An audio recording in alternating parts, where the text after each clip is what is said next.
On September 10, 2025, a crowd gathered at Utah Valley University to hear Charlie Kirk speak. The atmosphere was charged with anticipation as people from all walks of life came to listen to the controversial conservative figure.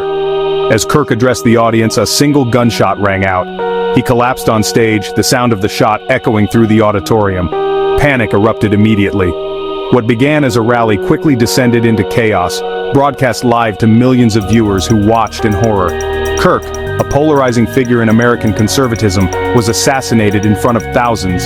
His speeches often sparked intense debate and strong emotions. The shot came from a rooftop sniper, using a high-powered rifle from nearly 200 yards away. The precision of the attack left authorities stunned. The crowd of 3,000 scattered in terror, security overwhelmed and unprepared for such a sudden and violent act. The open, welcoming event had become a scene of horror in seconds. Personal belongings were left behind as people fled for their lives. First responders rushed to Kirk, but the attack was fatal. Despite their efforts, there was nothing they could do to save him. The live stream captured every moment, sending shockwaves across the nation. Social media exploded with reactions as people struggled to process the tragedy. Law enforcement immediately launched a massive manhunt, setting up roadblocks and deploying SWAT teams to track down the assassin. The killing was more than a tragedy. It was a direct strike at America's fractured political landscape. The nation was already deeply divided, and this event only widened the chasm. The nation watched, stunned, as the hunt for the assassin began. News coverage was relentless, with every new detail scrutinized by a shocked public.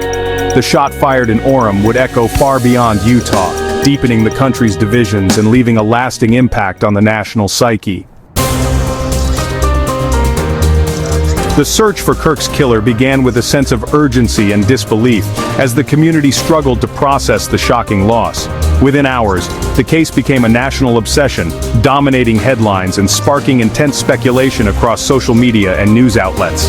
The FBI quickly assembled a coalition of federal, state, and local agencies, locking down the campus and methodically scouring for any shred of evidence that could point to the killer's identity. Surveillance images of a young man dressed in black circulated rapidly, saturating television screens and online feeds, while authorities offered a $100,000 reward for information leading to an arrest. The response was overwhelming. Over 7,000 tips poured in within just 24 hours, making it the largest outpouring of public assistance since the Boston Marathon bombing. Investigators worked around the clock, racing to track the suspect who had seemingly vanished into the chaos and confusion of the aftermath. The killer's intimate knowledge of the campus made the search even more challenging, but advances in digital forensics and the vigilance of the public steadily narrowed the net. After 33 tense hours, the FBI called a press conference to announce a major breakthrough in the case. A crucial tip from someone close to the suspect, combined with mounting digital evidence, finally led law enforcement to make an arrest and bring the manhunt to a dramatic close. The digital dragnet had proven inescapable.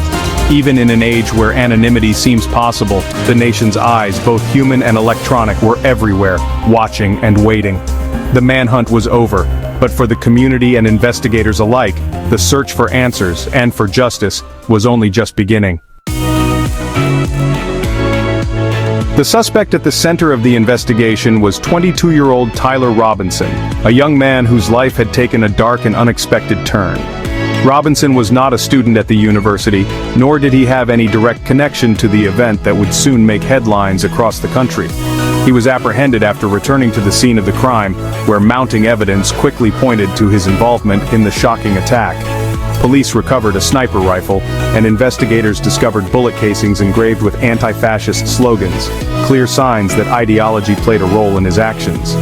Forensic teams linked Robinson to the rooftop where the shots were fired, and digital messages on his devices revealed careful planning and intent. His online activity painted a disturbing picture, a steady descent into radicalization, marked by increasingly violent rhetoric and extremist beliefs. Friends and acquaintances described Robinson as once sociable, but over time he became withdrawn, obsessed with politics, and consumed by hatred for Kirk. The investigation revealed a troubled young man, isolated and vulnerable, whose growing fixation on ideology ultimately drove him to commit murder.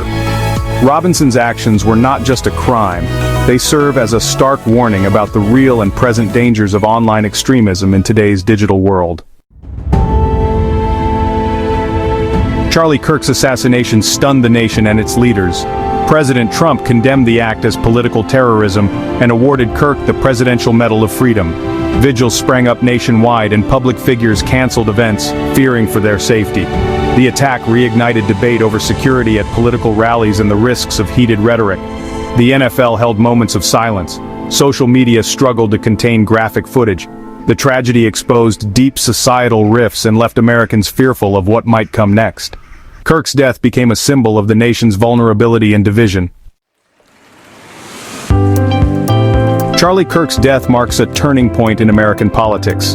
His assassination forces a reckoning with the consequences of polarization and hate. Security at public events will tighten, but at the cost of open dialogue.